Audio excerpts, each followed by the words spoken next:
मैं मुबारकबाद देता हूँ भाई जनाब सऊद साहब ना, अल्लाह तबारक व तआला उनकी उम्र में बरकतें अता फरमाए। मैंने एक नजर देखा, वो मजमे में है कि नहीं? अरे सुभान अल्लाह, देखिए अल्हम्दुलिल्लाह, तो इनका दिल मचल रहा होगा कि नजराना खुलूस हमारा कबूल हो, दामन में सबके गुलशने तैबा के फूल हो, और बज़्मे गौसे पाक सजाया है शौक से, सरकार देख जाए तो मेहनत वसूल। कोई देखे न देखे मेरा रब देख रहा है, कोई जाने न जाने मेरा रब जान रहा है। बड़े मुकद्दर से बड़े मुकद्दर वालों को ऐसी पावन पाक पवित्र महफिल मिला करती है, बड़े मुकद्दर से मिला करती है, हर किसी के नसीब में नहीं है। जिस पर रब फजल फरमाता, मेरे अभी इरशाद फरमाते हैं, जिस बंदे मोमिन पर रब करीम खास अफ़्व करम का इरादा फरमाता है, रब कदीर उसे नेक महफिलें अता फरमाता। सो नेक महफिलों में आना यह अपनी कोशिश नहीं होती, रब की तौफीक होती है। इरादा बंदा करता है, खुदा पूरी फरमाता। अब सोच लीजिए, आज की ये रात अगर न हो, आज की अगर ये रात ना होती, हम और आप एक साथ अगर बैठे ना होते, सच पूछिए क्या बिस्तर पे जाते के साथ नींद आती है? मोबाइल तो घंटा 2 घंटा ले ही लेता है। अब वक्त तो हम काटते ना, या मोबाइल में, या फिर ताश खेलने बैठ गए, या लूडो खेलने बैठ गए, या क्रिकेट देखने बैठ गए, या सिनेमा देखने बैठ गए, या नहीं कुछ तो किसी दूसरे की ग़ीबत चुगली करने बैठ गए। वक्त काटते हैं, नींद नहीं आ रही है, चलो 4 यार बैठ जाते हैं, दूसरे तीसरे की बातें करते हैं। कितना हम वक्त बर्बाद करते हैं। मगर खुदा का शुक्र कीजिए, अल्लाह का बेपनाह फज़ल एहसान है कि रब कदीर ने हमें ये रात अता फरमाई है। जिंदगी भर के उन तमाम रातों पर ये रात भारी है, अगर गुजर भी रही है अगर गुजर रही है तो जिक्र मुस्तफा पे गुजर रही है। एक एक लम्हा, एक एक सांस परवरदिगार आलम कबूल फरमा ले, इबादतों का सवाब मिल रहा है। रायगा नहीं है आपका जागना, और रायगा नहीं है जनाब सऊद साहब का ये खर्च करना, इसलिए कि उनके दरबार में सिर्फ नीयत देखी जाती है। और जहां तक मेरी बात है, मुझे कोई फर्क ही नहीं पड़ता, एक आदमी हो कि 10 आदमी हो कि 1000 आदमी हो। मेरी कभी कोशिश नहीं रही, मेरा कभी वो अंदाज भी नहीं रहा कि हाथ उठा के बोलो, टांग फैला के बोलो, उछल के बोलो, कूद के बोलो। नहीं, बोलना है आपको फायदा होगा ना, बोलना आपको फायदा होगा। मैं समझता हूँ अपने मसलक की वकालत करने आया हूँ, अल्हम्दुलिल्लाह, चाहे जिस अंदाज से हो, मैं अपने मसलक की वकालत करके जाऊँ, मुझे नजराना मेरा रब देगा।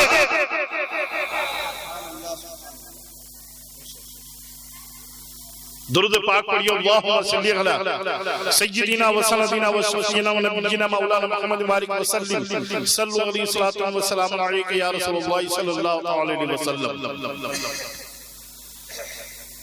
अल्हम्दुलिल्लाह वस्सलातु अला नबिय्यिही व अला आलिहि व अस्हाबिही अजमईन।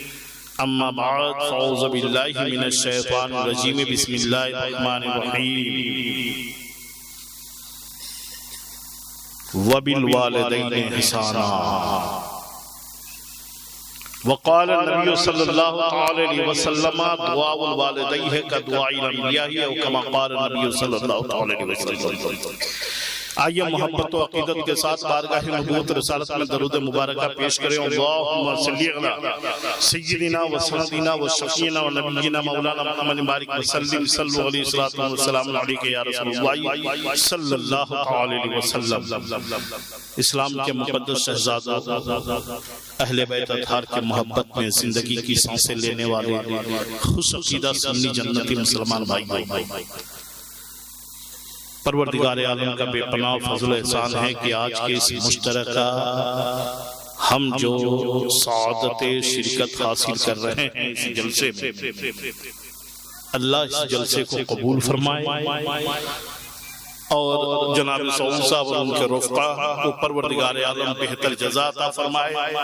हमें हक बोलने, हक सुनने, हक देखने और हक मानने की तौफीक अता फरमाए। मैं फजीलतों पे तकरीर नहीं करता, न फजीलतों पे तकरीर करने का आदी हूँ। मसाइल पे गुफ्तगू करता हूँ, अपने कौम के नब्ज़ पर हाथ रखकर, उंगली रखकर गुफ्तगू करने का अंदाज मुझे आता। कोई खतीब की हैसियत से पहचाने न पहचाने हमें कोई फर्क नहीं पड़ता, लेकिन कोशिश करता हूँ कि मजमे में किसी एक के ज़हन में भी मेरी बात उतर जाए तो मेरा सफर कामयाब हो जाए। इसके अलावा मेरी कोई हिर्स नहीं है, कोई लालच नहीं है। कल हश्र के मैदान में रब कदीर ने अगर सवाल फरमा दिया कि तुम ये बातें जानते थे, तुमने औरत तक क्यों नहीं बताया, उस मौके पे मैं लाजवाब ना हो जाऊं, इसलिए ये बातें करता। मुमकिन हो दौरान गुफ्तगू कुछ जुमले कड़वे हो जाए, चूंकि अभी आप सुन रहे थे हर दिल अजीज नकीब से, माँ के हवाले से, बाप के हवाले से शेर व शायरी।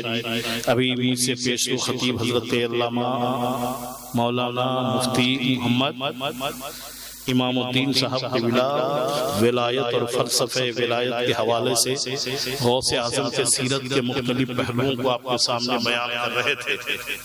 और फिर मेरे बाद एक हासिल तकरीर हजरत अल्लामा मौलाना मुफ्ती मोहम्मद मुश्ताक अहमद साहब क़िबला मिसबाही से आप समाअत फरमाएंगे। मैंने बहुत ही सेंसिटिव, हसास, एक इमोशनल टॉपिक जिसको हम और आप छूना नहीं चाहते, जिसको हम और आप सुनना नहीं चाहते, मैंने उसी को अपने गुफ्तगू का उन्वान बनाया है, औलाद के लिए माँ बाप का मकाम क्या। मैं जानता हूं कि इन सब तकरीरों में न नारे लगते हैं, न बोलियां निकलती हैं, न पैसे निकलते हैं। मुझे वो तकरीर करने की आदत ही नहीं कि जिससे लगने लगे कि बिल्कुल जन्नत की कुंडी तक हाथ पहुंच गया। ना उन शोरा की तरह मिजाज देने की आदत है कि मैं जन्नत ही से आया हूं, मैं जन्नत ही में जाऊंगा, मेरी ननिहाल जन्नत है, मेरी दधियाल जन्नत है। याद रखें, खुदा की जन्नत बहुत बड़ी चीज है, खुदा की जन्नत बहुत बड़ी चीज है। मैं उस टॉपिक पर बात करना चाहता हूं। आजकल का नौजवान तबका तवज्जो से सुने, माँ और बाप जब तक हयात से हैं तो भी औलाद के लिए बाइसे खैरो बरकत और रहमत है। माँ बाप अगर गुजर भी जाएं तो औलाद चाहे तो नेक काम करके माँ बाप के रूह को सुकून देके माँ बाप की रहमतें अपने तरफ माइल करा दे। यानी औलाद के लिए हर हाल में माँ बाप बरकत का जरिया है, चाहे वो हयात में हो तो भी, चाहे वो पर्दे में हो तो भी। इसलिए माँ बाप की हैसियत औलाद समझें। अल्हम्दुलिल्लाह हमारे मजहब इस्लाम में अभी भी इतना शऊर बेदार है कि हमारे यहाँ वृद्धा आश्रम का चलन अभी नहीं हुआ है, वरना बहुत सारी जगहों में, बहुत सारे मजहब में वृद्धा आश्रम का चलन हो गया है। माँ बाप बूढ़े हो गए, जाके वृद्धा आश्रम में डाल दिया, अपने दिन अपने गुजार रहे हैं, खर्चा वहाँ दिया जा रहा है, माँ बाप को किनारे कर दिया। जिस माँ बाप ने पाला पोसा बड़ा किया, जिस माँ बाप ने प्रॉपर्टी हासिल करके हमें दी, जिस माँ बाप ने दुनिया सजा के हमें दिया, जब माँ बाप बूढ़े हो जाते हैं तो उसी माँ बाप को जाके उस वृद्धा आश्रम में डाल दिया, उस वृद्धा आश्रम में डाल दिया, सिर्फ अपनी पुरसुकून जिंदगी गुजारने के लिए। लेकिन बड़े बड़े शहरों में अब मुसलमानों में भी ये बीमारियां आने लगी हैं। अगरचे वृद्धा आश्रम नहीं है, मगर दूसरों के वृद्धा आश्रम में अपने माँ बाप को पैसे देकर रखवा रहे हैं ताकि माँ बाप के बिस्तर पे पाखाना पेशाब भी वो लोग धोएं, उन लोग को दवा पानी भी वो लोग दें। ये पैसा कमा रहे हैं, पैसा दे। मेरे दोस्तों याद रखिए, माँ बाप, मैंने शुरू में कहा, औलाद के लिए हर हाल में बाइसे खैरो बरकतो रहमत है। आप इसी से अंदाजा लगा लें कि ईमान के बाद सबसे बड़ी चीज अमली जिंदगी में बंदे के लिए कोई इबादत है तो वो नमाज है। कोई इनकार कर सकता है? वो नमाज है, रोजा है, हज है, ज़कात है। बुनियाद इस्लाम वाला खमसिन मेरे सरकार ने फरमाया, ये इस्लाम की बुनियाद है। ये अमाल, रोजा, नमाज, हज, ज़कात। नमाज अफजलुल इबादत है, मगर हर कोई नहीं पढ़ता है। रोजा बहुत बड़ी इबादत है, हर कोई नहीं रखता। हज बहुत बड़ी इबादत है, हर कोई अदा नहीं करता। ज़कात बहुत बड़ी इबादत है, हर कोई नहीं देता। आप कहेंगे कि ये क्या बात हुई? जी हाँ, नमाज बहुत बड़ी इबादत है, हर कोई नहीं पढ़ता। पढ़ता कौन है? जिसे रब तौफीक देता है। हज बहुत बड़ी इबादत है, हर कोई अदा नहीं करता। करता कौन है? जिसे रब तौफीक देता है। ज़कात हर कोई अदा नहीं करता। अदा करता कौन है? जिसे रब तौफीक देता है। रोजा हर कोई नहीं रखता। रखता कौन है? जिसे रब तौफीक देता है। तो तौफीक बड़ी चीज है। नमाज से बड़ी चीज है तौफीक, रोजा से बड़ी चीज है तौफीक, हज से बड़ी चीज है तौफीक, ज़कात से बड़ी चीज है तौफीक, इन इबादतों से बड़ी चीज है तौफीक। और तौफीक किसी इंसान का नाम नहीं है, रहमत इलाहिया का नाम है। तौफीक भी हर किसी को नहीं मिलती। जिसके लिए हाथ उठाए जाते हैं, खुदा उसे तौफीक अता फरमाता है। नारे तकबीर, नारे रिसालत, मसलके आला हजरत हजरत अल्लामा मुफ्ती कलीम रजा साहब क़िबला नूरी। जवाब नहीं हजरत, जिंदाबाद जिंदाबाद। देखिए, नमाज से बड़ी चीज तौफीक, रोजा से बड़ी चीज तौफीक, हज से बड़ी चीज तौफीक, ज़कात से बड़ी चीज तौफीक। और तौफीक भी हर किसी को नहीं मिलती। जिसके हाथ उठते हैं या जिसके लिए हाथ उठाए जाते हैं, खुदा उसे तौफीक देता है। आप दुआ में देखते होंगे, हजरत कारी हशमत साहब दुआ करते होंगे, हर नमाज में दुआ करते होंगे, आपके यहाँ फातिहा में दुआ करते होंगे, या अल्लाह फलां को इस चीज की तौफीक अता फरमा, फलां को इस चीज की तौफीक अता फरमा। तो तौफीक मांगी जाती है और तौफीक खुदा की रहमत का नाम है। तो नमाज, रोजा, हज, ज़कात से बड़ी चीज है तौफीक। और तौफीक मिलती है दुआ से। तो सबसे बड़ी इबादत दुआ हुई कि नहीं? इसी को मेरे हबीब दो जहां सल्लल्लाहु अलैहि वसल्लम ने इरशाद फरमाया, अद-दुआ मुखुल इबादत। दुआ इबादतों का मग़ज़ है, इबादतों का जूस है। रोजा, नमाज, हज, ज़कात की सारी चीजें अपनी जगह पर, मगर दुआ की अहमियत अपनी जगह पर। इसीलिए मेरे प्यारे कहा जाता है, दुआएं दिया भी करो, दुआएं लिया भी करो। दुआएं देना भी चाहिए, दुआएं लेना भी चाहिए, दुआएं करना भी चाहिए। बाज़ हज़रात कहते हैं, हज़रत क्या करें, हम लोग पढ़े लिखे नहीं है ना, कैसे दुआ करेंगे? माज़अल्लाह मेरे भाई, किसने कह दिया कि दुआ करने के लिए पढ़ा लिखा होना जरूरी है? सुनने वाला खुदा है, देने वाला खुदा है, किसी तीसरे की जरूरत नहीं है। आप दुआ तो करो, हाथ में उठेंगे, नदामत के आंसू आंखों में रहे, हाथ में वकीलिया वजारी के आसार रहे, हाथ इधर उठेंगे, नदामत के आंसू इधर चलकेंगे। रब्बे कदीर फरिश्तों में फख्र फरमाएगा, फरिश्तों से मेरा बंदा मुझे रहमान कह रहा है, मेरा बंदा रहीम कह रहा है। आपको उड़िया आती हो ना, उड़िया में दुआ करो। आपको बंगला आती हो, बंगला में दुआ करो। आपको खोरठा आती हो, खोरठा में दुआ करो। आपको हिंदी आती हो, हिंदी में दुआ करो। आपको उर्दू आती हो, उर्दू में दुआ करो। आपको अरबी आती हो, अरबी में दुआ करो। आपको जो जबान आती हो, उस जबान में दुआ करो। खुदा हर एक की सुनता है, खुदा तो उसकी भी सुनता है जिसकी जुबान ही नहीं होती। खुदा उसकी भी सुनता है जिसकी जुबान ही नहीं होती। इसलिए मेरे प्यारे, दुआ को मोमिनों का हथियार करार दिया। मोमिनों के लिए क्या है? हथियार है। अभी का नौजवान को बोलिए कि लड़ना है, हथियार चाहिए, वो सीधे इधर की बात करेगा। ये सबसे बड़ा हथियार है, हाथ उठा और दुआ कर। अब जब दुआ को आपने समझ लिया तो याद रखिएगा, अस्सलामु अलैकुम, ये दुआ है। ये क्या है? दुआ है। जवाब में आप क्या कहेंगे, जरा जोर से बोलिए।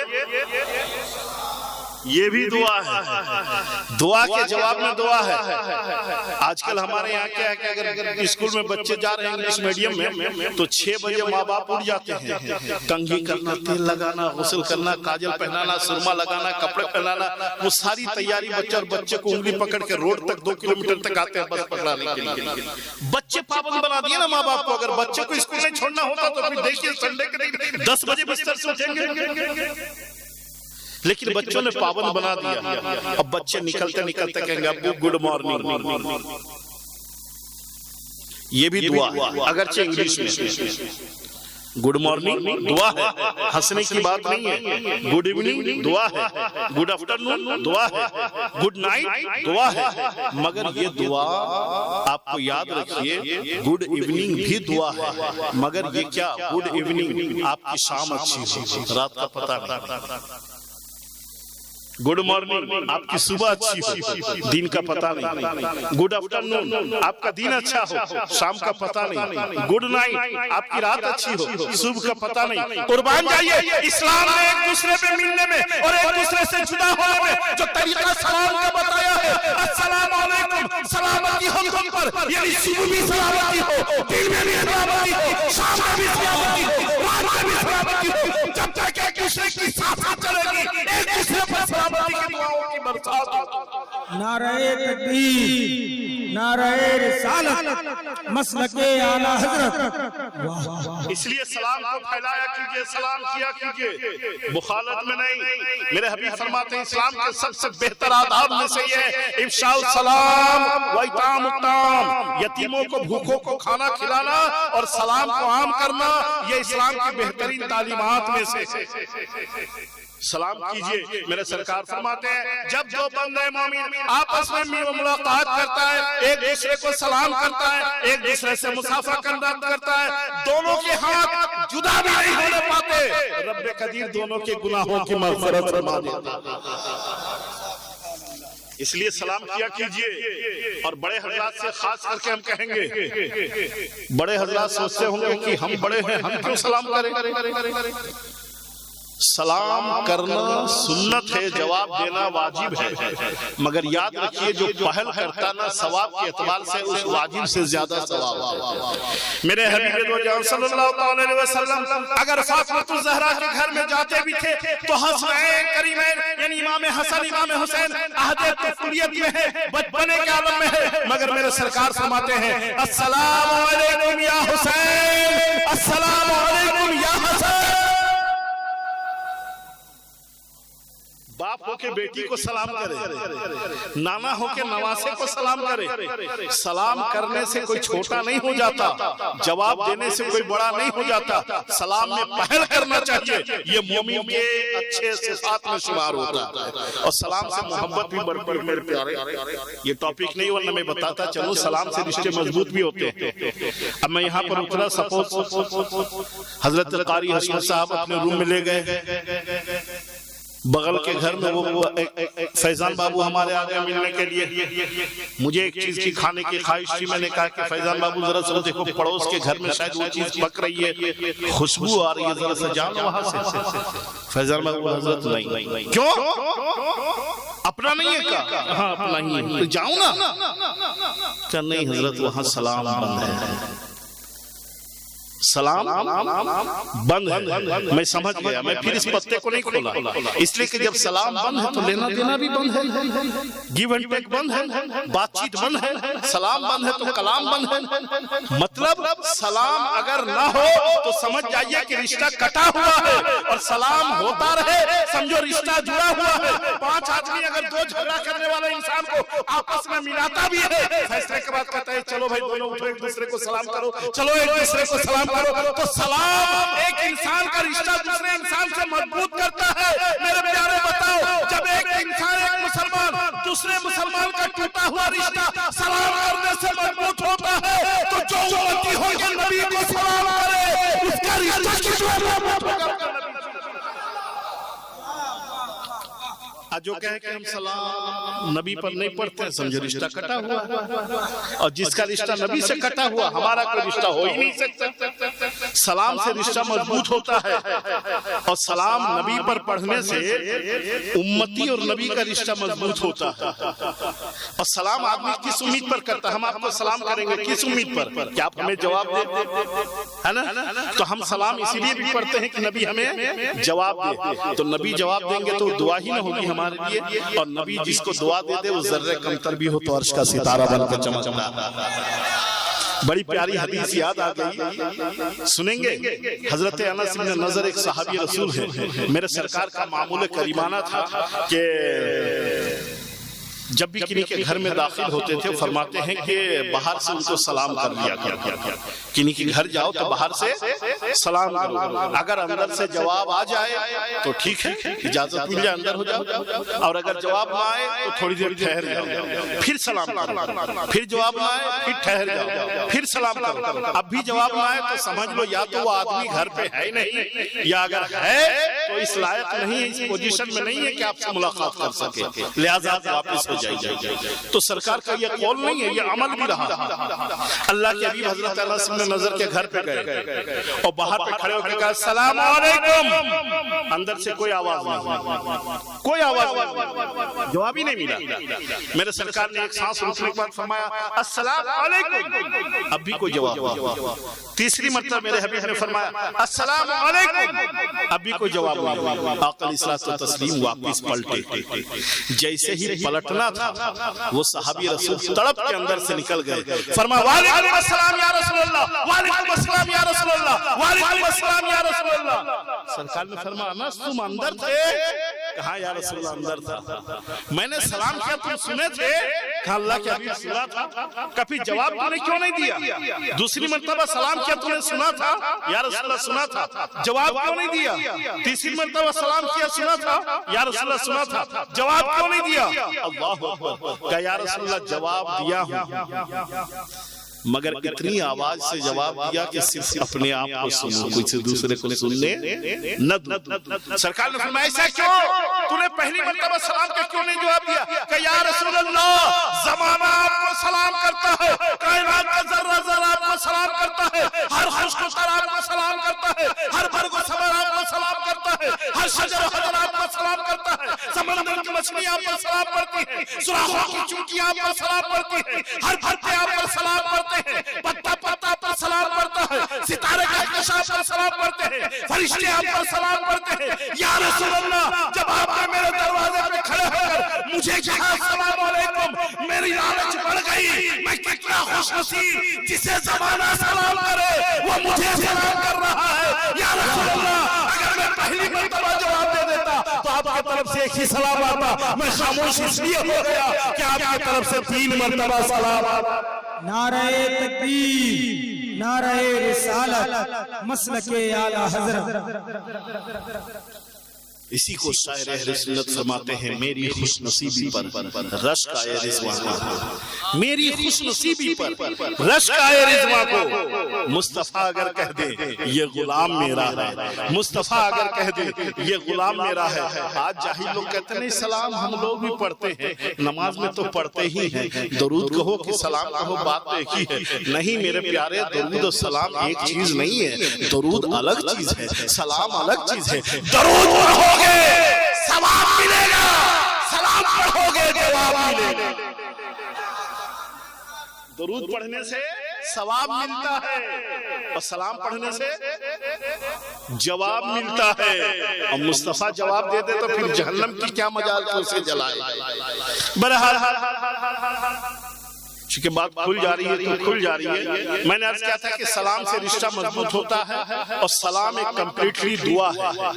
बात दुआ की चल रही थी, इमाम से दुआ लीजिए बहुत बड़ी दुआ, मुफ्ती से दुआ लीजिए बहुत बड़ी दुआ, आलिम की दुआ लीजिए बड़ी दुआ, हाफिज की दुआ लीजिए बड़ी दुआ, हाजी की दुआ लीजिए बड़ी दुआ, पीरो मुर्शिद से दुआ लीजिए बहुत बड़ी दुआ। मगर मेरे प्यारे मैं सिर्फ एक बात कहता हूँ, तमाम दुआओं की अहमियत अपनी जगह पर, तमाम दुआओं का मकाम मर्तबा अपनी जगह पर, मगर एक औलाद की हैसियत से औलाद के लिए सबसे कीमती अगर कोई दुआ है तो वो है माँ बाप की दुआ।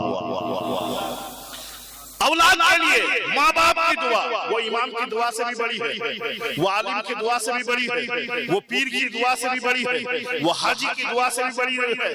इसलिए कि माँ बाप अगर औलाद को दुआ दे, मेरे सरकार फरमाते हो दुआ नबियों की दुआ।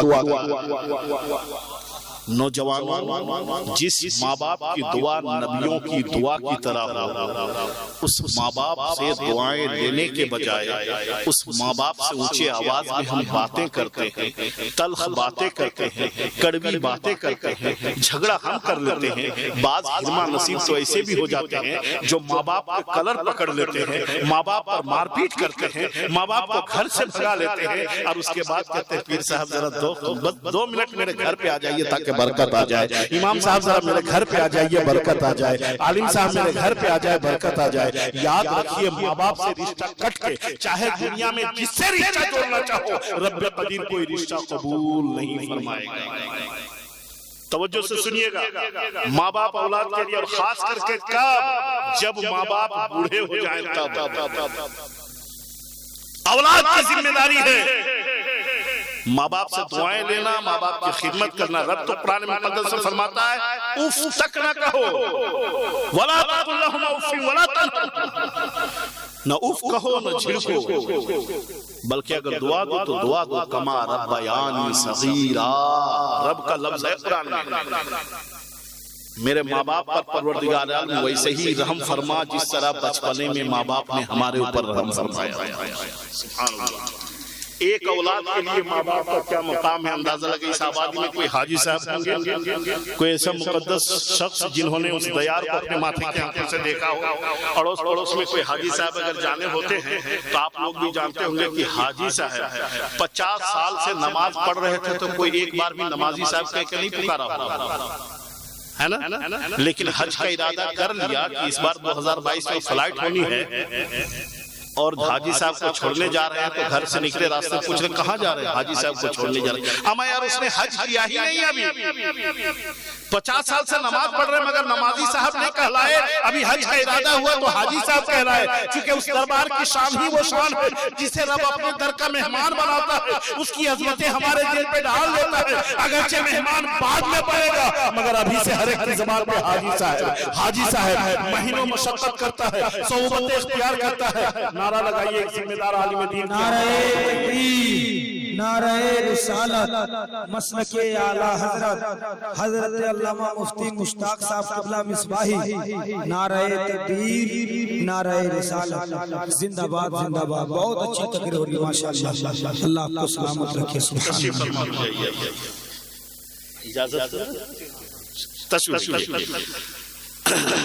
बहुत खूबसूरती के साथ अब जलसा अपने अख्तिताम को जा रहा है।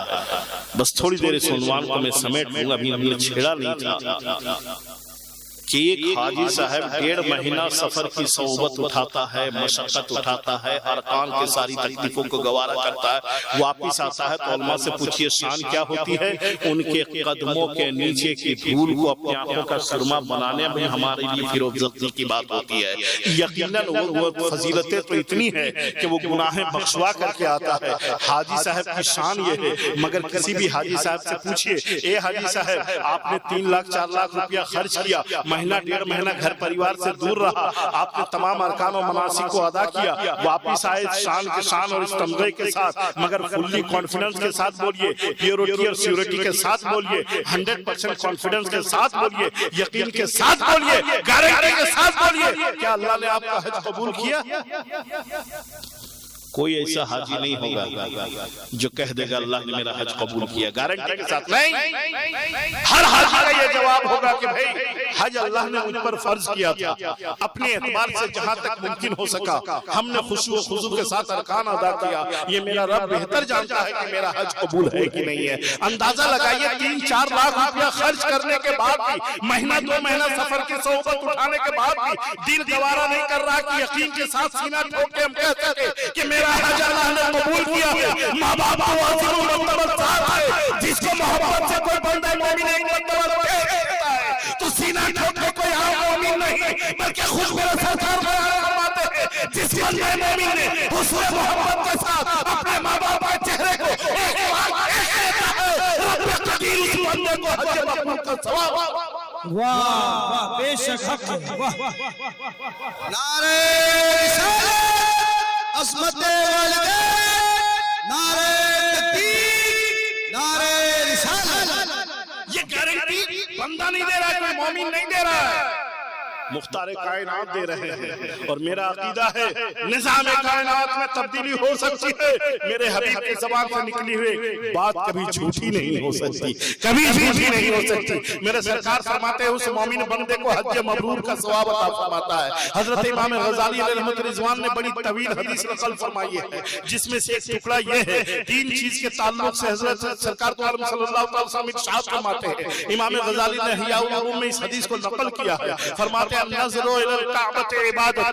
पहली चीज ये है कि काबे को देखना इबादत है। काबा वो मुकद्दस इमारत का नाम है, काबा उस मुकद्दस जगह का नाम है। जिस काबे का तवाफ करना तो इबादत है ही है। अगर कोई बंदे मोमिन सिर्फ तकतकी बांधे काबे को देख ही रहा होता है तो रब्बुल करीम से इबादत का सवाब अता फरमाता है। नंबर 2 मेरे सरकार फरमाते हैं अन नज़रो इलल मुसहफ इबादत। कुरान मुकद्दस का देखना इबादत है, यानी ये वो किताब है जिसका चुमना तो इबादत है ही है, जिसका एहतराम तो इबादत है ही है, जिसकी तिलावत तो इबादत है ही है, जिसकी तिलावत सुनना तो इबादत है ही है, जिसको पढ़ना तो इबादत है ही है, जिसको समझना तो इबादत है ही है। मगर अगर कोई बंदा मोमिन सिर्फ मोहब्बत से कुरान को देख रहा होता है तो रब्बुल करीम इबादतों का सवाब अता फरमाता है। और तीसरी चीज के ताल्लुक से मेरे सरकार फरमाते हैं अन नज़रो इलल इबादत। अपने अपने माँ बाप के चेहरे को देखना इबादत है। अब जाहिर सी बात है कि इस तरह की तकरीरें हैं तो किसे पसंद। आजकल तो मिजाज बन गया है कि नासिहा मत कर, नसीहत दिल मेरा घबराए है, उनको दुश्मन जानता हूं जो हमें समझाए हैं। रात भर तकरीरें हो, रात भर नाखानी हो, रात भर जलसे हो, और हमें एक जुमला भी न समझ में आया। तो ऐसे जलसे रोज होते हैं, मगर पूरे रात का खर्चा हो, किसी के जहन में एक बात भी किसी शायर, किसी खतीब, किसी नकीब का अगर उतर जाए तो पूरे जलसे की मेहनत वसूल हो जाती है। पूरे जलसे की मेहनत वसूल होती है। नौजवानों में आपसे कहता हूँ आज हमारे यहाँ मामला क्या है, जब रगों में खून गर्म दौड़ने लगता है ना, जब जबान में बोलने की कुव्वत आ जाती है, जब कुछ फिक्र के दरवाजे खुलने लगते हैं, जब शऊर के शुआएं उठने लगती हैं, तो उस वक्त हमारा नौजवान तबका लहजे में गर्मी लाके क्या कह देता है, क्या किया मेरे माँ बाप पैदा करके छोड़ दिया है तो जानवर भी करता। बाकी ये जो कुछ भी है शान और शौकत, ये दौलत हमने अपने लाइफ में बड़ा स्ट्रगल किया है तब जाके इस अंतिम तक पहुंचा है। दूसरे के घर में हमने झाड़ू लगाया, पोछा लगाया, होटल में जाके गिलास धोया, कितनी तकलीफें उठाई तब जाके ये मकाम हासिल किया। क्या क्या माँ बाप ने पैदा करके छोड़ दिया। माज़अल्लाह। नौजवानों कभी भी इस किस्म का लहजा इख्तियार मत करना। रात में कभी भी ठंडे दिमाग से अपने ज़मीर पे हाथ रख के सोचना। रात के अंधेरे में मैं भी कहता हूँ कुछ नहीं किया मेरे माँ बाप ने, मेरा भी मामला है कुछ नहीं किया मेरे माँ बाप ने, मगर इंसाफ से बताइए यही क्या कम बड़ा एहसान है कि हमारे वजूद का सबब हमारे माँ बाप है, हमारे वजूद का सबब हमारे माँ बाप है। आज के माँ बाप को माँ बाप भी नहीं बोलते। पता नहीं इधर का क्या चल रहा है। हमारे बिहार और झारखंड बंगाल में हम देख रहे हैं, हजरत भी बताएंगे, हमारे उधर तो माँ बाप भी नहीं। बड़ो अब इधर का मामला, इधर तो अच्छे नामों से याद करते होंगे, माँ को बुढ़िया। नौजवानों गैरत का पानी आंखों में लाओ। किसे हम बूढ़ो कह रहे हैं? क्या हमारी हड्डियां कभी कमजोर नहीं होंगी? क्या हमारी चमड़ियां कभी गोश्त नहीं छोड़ेंगी?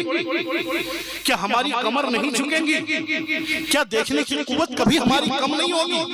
क्या सुनने की सलाहियत कभी हमारी कम नहीं होगी? क्या सेंस, बॉडी में जो सेंस है ये सेंस कमजोर नहीं पड़ेंगे? क्या दांत हमारे नहीं टूटेंगे? क्या गोश्त हड्डी चमड़ियां हमारी नहीं सिकुड़ेंगी? क्या हम कभी बूढ़े नहीं होंगे? फिर किस गुरूर के साथ कहते हैं बाप को बूढ़ो? किस बाप को? उस बाप को जिस बाप के आंगन में जब हम आए थे तो बाप ने हमारा कभी नाम नहीं लिया, कभी बाबू कहा, कभी दुलारा कहा, कभी लाडला कहा, कभी प्यारा कहा, कभी सोना कहा, कभी तारा कहा, कभी चांद कहा। जो बाप के दरमियान थी, कभी मेरा नाम लेके पुकारा। आज वही बाप बूढ़ा हो जाता है। याद रखिए खुदा इंसाफ फरमाता है। हम अगर अपने बाप को बूढ़ो कह रहे हैं तो मेरा बेटा हमें सुन रहा है। जिस लहजे से हम अपने माँ बाप से गुफ्तगू करते हैं उससे 10 गुना खराब लहजे से मेरे बच्चे मुझसे गुफ्तगू करेंगे। अल्लाह इंसाफ फरमाएगा। इसलिए खुदा रा कभी अपने माँ बाप की नाकदरी ना करे। माँ बाप के हर आंसू की कीमत को समझे, माँ बाप के हर आँख को समझे। कभी भी अपने माँ बाप की आह लेने की कोशिश ना करें, दुआएं ले। माँ बाप की दुआ बाबे इजाबत से टकराती है। मैंने पहले कहा कि माँ बाप की दुआ सबसे बड़ी दुआ है, आलिम की दुआ से बढ़कर है, पीर की दुआ से बढ़कर है, मुफ्ती की दुआ से बढ़कर है। आजकल तो एक फैशन सा हो गया है। माँ को हमने दिया नहीं 200 रुपया का नया कपड़ा पहनने को, और गरीबी नवाज के आस्थाने पे जाके 5000 की चादर चढ़ा रहा है। माफ कीजिएगा जुमला कड़वा है मगर हकीकत है। मैं ये नहीं कहता हूँ कि वाक़ईदत अल्लाह कबूल नहीं फरमाएगा, वो माँ के हिस्से पे दिया नहीं जो मेरा फर्ज है देना। हमने 200 रुपया माँ को नया कपड़ा नहीं पहनाया, मगर 5000 की चादर गरीब नवाज के आस्थाने पे चढ़ा करके हम सोचते कि हम बहुत बड़े गरीब नवाज के शहदाई और सदाई है। याद रखो ये अकीदत रब्बे कदीर चेहरे पे मार देगा। बाबा हमें 200 रुपया चाय के लिए मोहताज हो जाए और पीर साहब आ जाए तो 10,000 का लिफाफा में नजराना दे रहे हैं। माँ बाप अपने घर में से बाहर कर दिया है और पीर साहब को घर में बरकत की दुआ कराने आए हैं। याद रखो जिस घर में माँ बाप आई है वो घर घर में नहीं होता है। माँ बाप घर में रखो तो घर लश्कर चल चल चल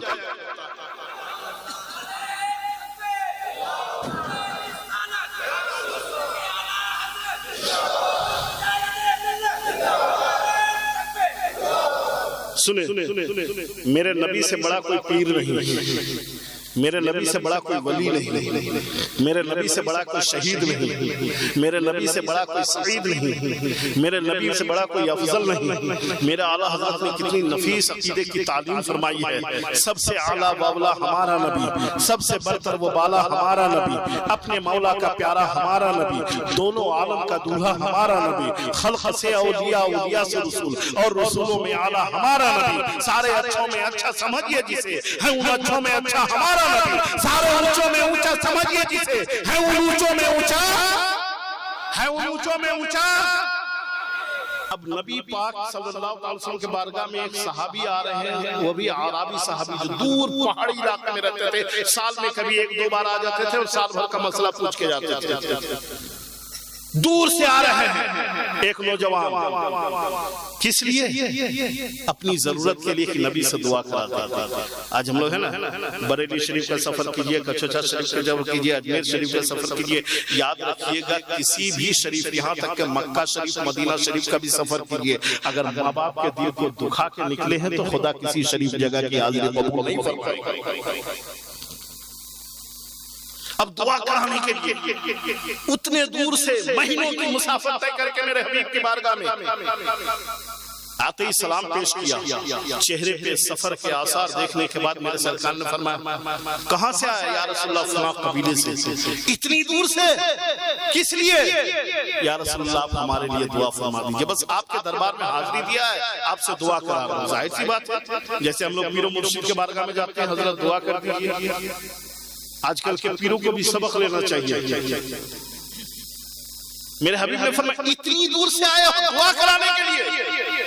मेरे मुस्तफा की जात तो वो अफजल तरीन जात है कि मेरे हबीब लब खोले भी नहीं, दिल में इरादा कर दे तो रब्बे कदीर किबला बदल देता है, किबला बदल देता है, किबला बदल देता है।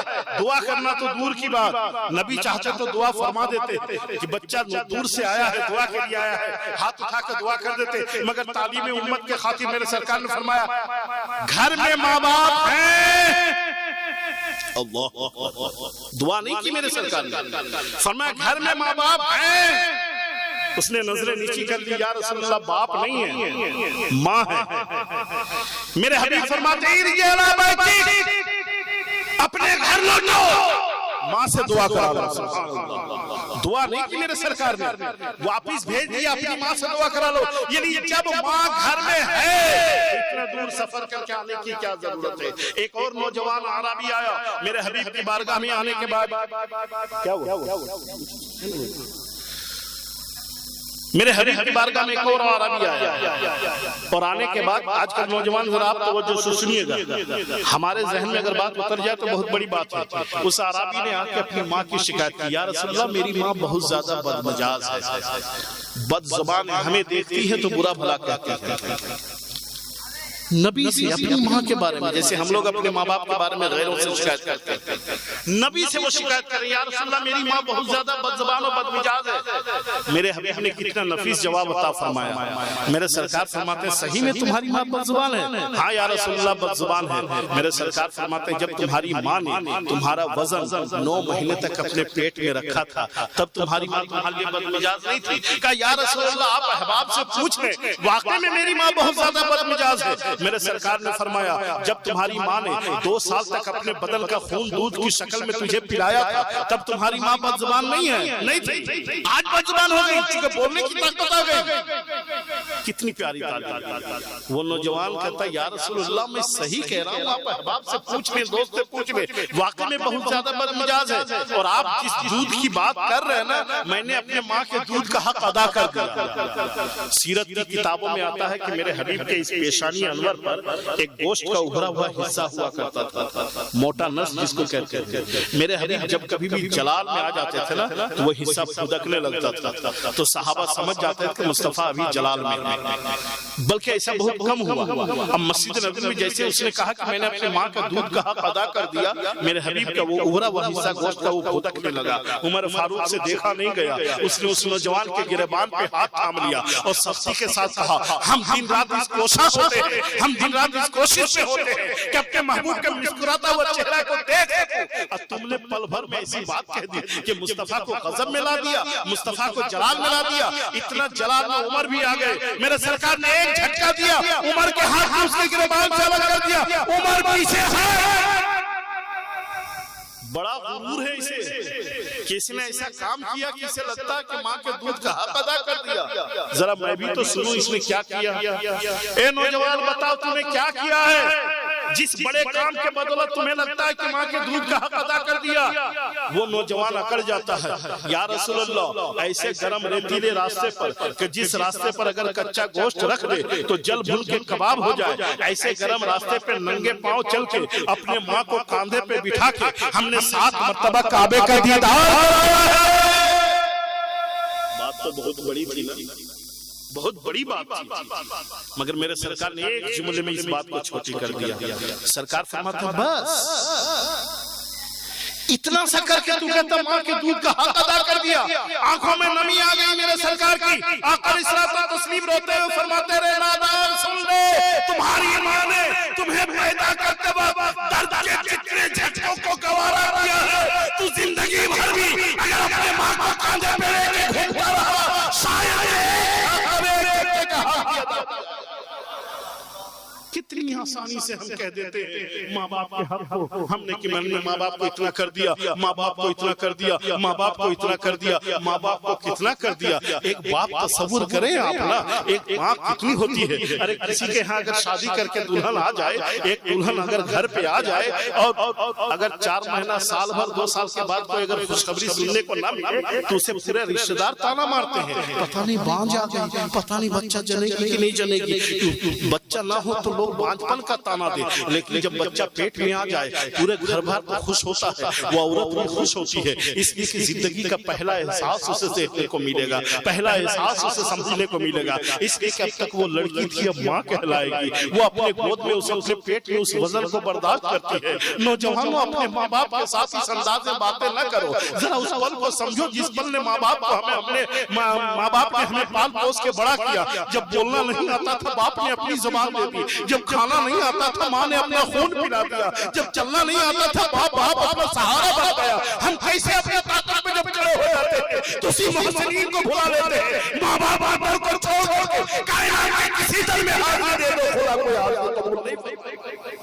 एक औरत कितनी तकलीफ से गुजरती है, 4 महीना कंप्लीट हो जाए उसके बाद गैर मामूली कैफियत होती है। खाना खाए तो हजम नहीं होता, पेट में बच्चा है, वॉमिटिंग होने लगती है, जी मिचलाने लगता है, तबीयत बिगड़ने लगती है। जूं उम्र बढ़ती है, 6 महीने 7 महीने के बाद तो बच्चा पेट में हरकत करता है, मूव करता है। और जब बच्चा हरकत करता है माँ को दर्द महसूस होता है। वो इस करवट चैन से नहीं सो सकती, दाएं करवट चैन से नहीं सो सकती, बाएं करवट चैन से नहीं सो सकती, चल नहीं सकती, पैरों में सूजन आ जाता है, सांसें फूलने लगती है, कमर पर हाथ रखने लगती है, 2 कदम चल के हाँफने लगती है, ऊंचाई पे चढ़ नहीं सकती, भारी वजन उठा नहीं सकती। कितनी तकलीफ से वो औरत जीती है, मगर कितनी खुशी के लिए कि मेरा बच्चा धरती पे आने वाला है, मेरा बच्चा धरती पे आने वाला है। 8वें 9वें महीने में तो कैफियत ये होती है कि सोते सोते में वो बच्चा जब लात मारता है तो माँ दर्द से उठ जाती है, मगर हर दर्द गवारा होता है ये सोचकर कि भले लात मुझे मार रहा है, भले तकलीफ पहुंचा रहा है, मगर बच्चा तो मेरा है।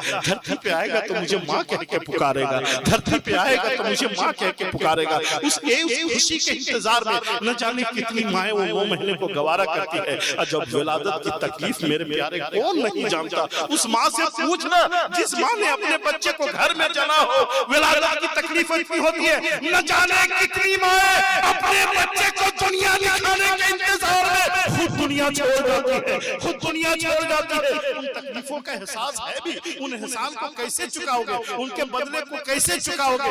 एक बाप 8 बेटे की परवरिश कर लेता है, एक बाप 8 बेटे की परवरिश कर लेता है, गमछी बांध के फूला बदन मजदूरी कर कर धूप गर्मी बर्दाश्त सब कुछ गवारा कर लिया 8 बेटे को पालने के लिए।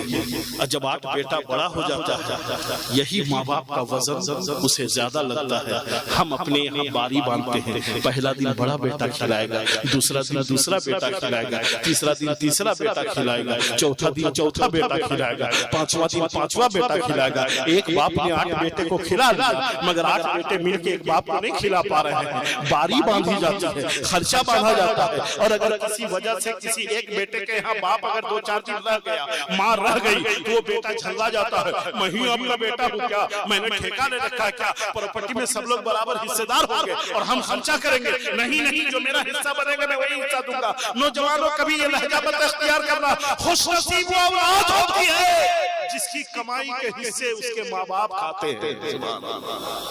और आखिरी बात, बातें बहुत थी कहते को, मगर आखिरी बात मैं कह दूं, दुआ के ताल्लुक से बात हो रही थी।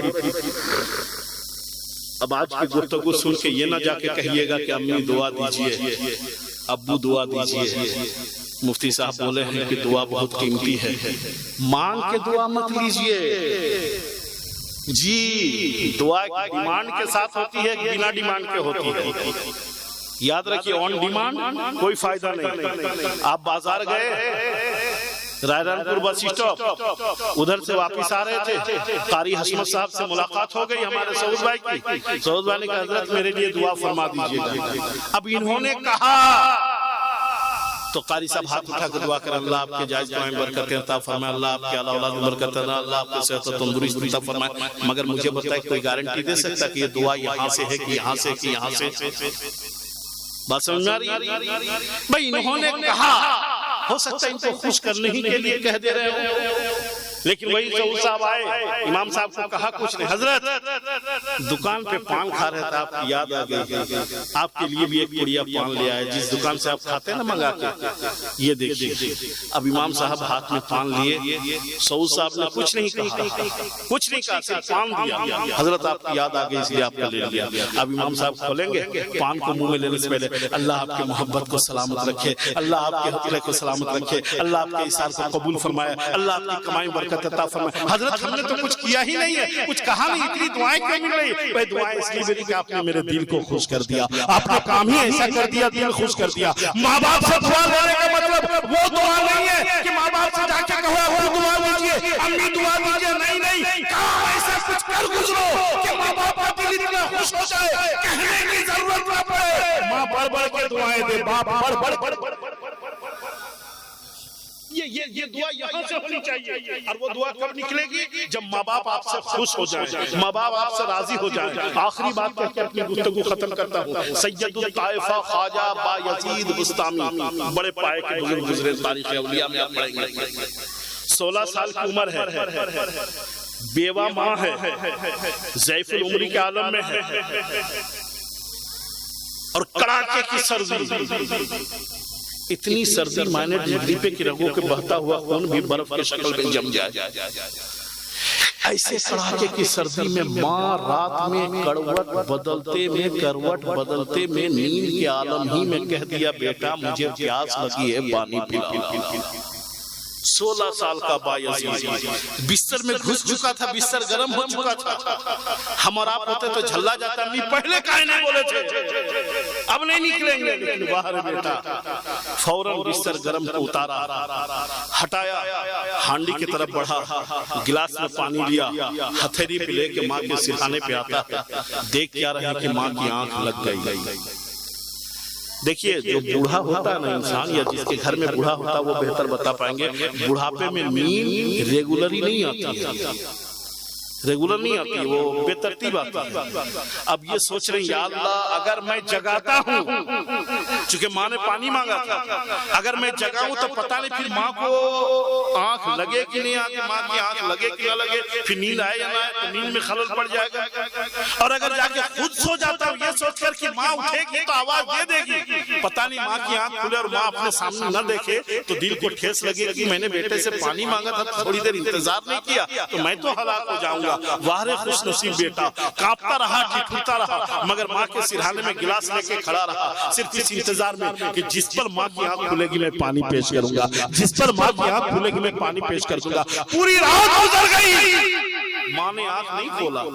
रात के आखिरी पहर में, फजर के वक्त में माँ की आंख खुलती है, अपने सामने अपने बेटे को, खुलते बेटे को कांपते हुए देखती है तो माँ का कलेजा मुंह को चला आता है। मेरे लाल तुझे बिस्तर पे जाके आराम करना चाहिए था, मेरे लाल तू मेरी जिंदगी का सहारा है। मेरे बेटे तुझे देख देख के मैं जिंदगी की सांसें लिया कर रही हूँ, अगर तुझे कुछ हो जाए तो मुझे बुढ़िया करने वाला कौन होगा? ए बेटा तुझे जाके सो जाना चाहिए, तू सिरहाने क्यों ठिठुर रहा है? बेटे ने कहा माँ रात में आपने शुरुआती हिस्से में पानी मांगा था ना, वो पानी लेकर आपके सिरहाने हाजिर आया हूँ। माँ कहती है बेटा हमने नींद की हालत में मांग लिया होगा, आपको जाके सो जाना चाहिए था, मुझे जरूरत होती मैं फिर आवाज देती, तुझे रात जागने की इस तरह सर्दी में कांपने की क्या जरूरत थी? बेटे ने कहा माँ एक रात बायजीद अगर तेरी इताअत में, मोहब्बत में, जरूरत में खड़ा रह गया, ये तो बायजीद की फिरोज बख्ती है माँ, वरना बचपने में न जाने कितनी रातें सर्द भरी गील में बिस्तर गीला करता रहा, तो गीले बिस्तर पे सोती रही, मुझे गर्म आंचल का सेंक देती रही, न जाने कितनी रातें मुझे मीठी मीठी नींद सुलाने के इंतजार में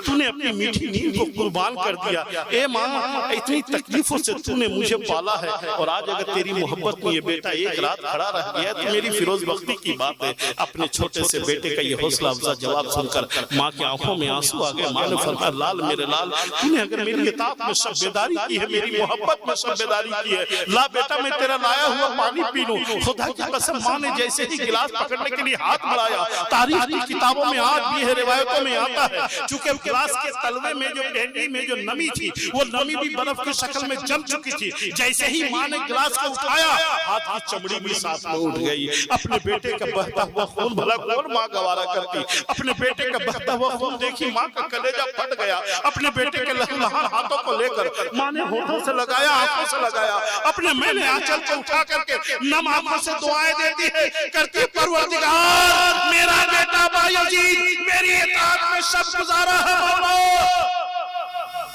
मेरे दूध की लाज रख लेना परवरदिगार, मेरे बेटे को इतना दर्जा देना, शान देना, इतना मर्तबा देना कि कौम इसकी इताअत में खड़ी रहे। खुदा की कसम माँ की दुआ थी, बाबे इजाजत से टकराती है, बायजीद कुछ नहीं है मगर माँ की दुआ ने वली कामिल बना दिया, सैयदुल ताइफा बना दिया, सैयदुल औलिया बना दिया। इसीलिए कहा जाता है माँ के ताल्लुक से माँ और बाप क्या अनमोल मोती है, एक बार नजर से ओझल हो जाए दोबारा नहीं मिलते। बेटी का इंतकाल हो जाए सदमा तो होता है मगर जोड़ा सलामत हो, दूसरी बेटी आ सकती है। बेटे का इंतकाल हो जाए गम तो देता है, जोड़ा सलामत हो दूसरा बेटा आ सकता है। वक्ती तौर पर तो हर जाने वाली चीज गम देती है मगर माँ बाप को अनमोल होती है, जो एक बार नजर से ओझल हो जाए दोबारा माँ बाप नहीं मिलते। हाँ मामा आके कह सकते हैं बेटा मैं तुम्हारे बाप की तरह हूँ, फूफा आके बोलेगा बेटा मैं तुम्हारे बाप की तरह हूँ, चचा आके बोलेगा बेटा मैं तुम्हारे बाप की तरह हूँ। मियाँ उस दिल से पूछिए ना जिसके माथे पर माँ बाप का साया ना हो। बाप का होना और होता है, बाप जैसा होना और होता है, माँ का होना और होता है, माँ जैसी होना और होता है। माँ बाप एक बार नजर से उछल हो जाए दोबारा माँ बाप नहीं मिलते, इसलिए खुशनसीब है बोलो जिनके माँ बाप हयात से है, वो चाहे अपने माँ बाप की रजामंदी हासिल करे।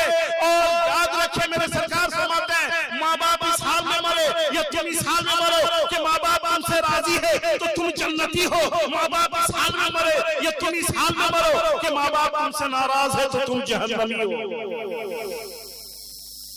वो कभी मायूस परदेश से लौटा ही नहीं, वो कभी मायूस परदेश से लौटा ही नहीं, जाते जाते ले गया जो माँ की दुआ परदेश में। और ऐ अंधेरे देख ले मुँह तेरा काला हो गया, ऐ अंधेरे देख ले मुँह तेरा काला हो गया।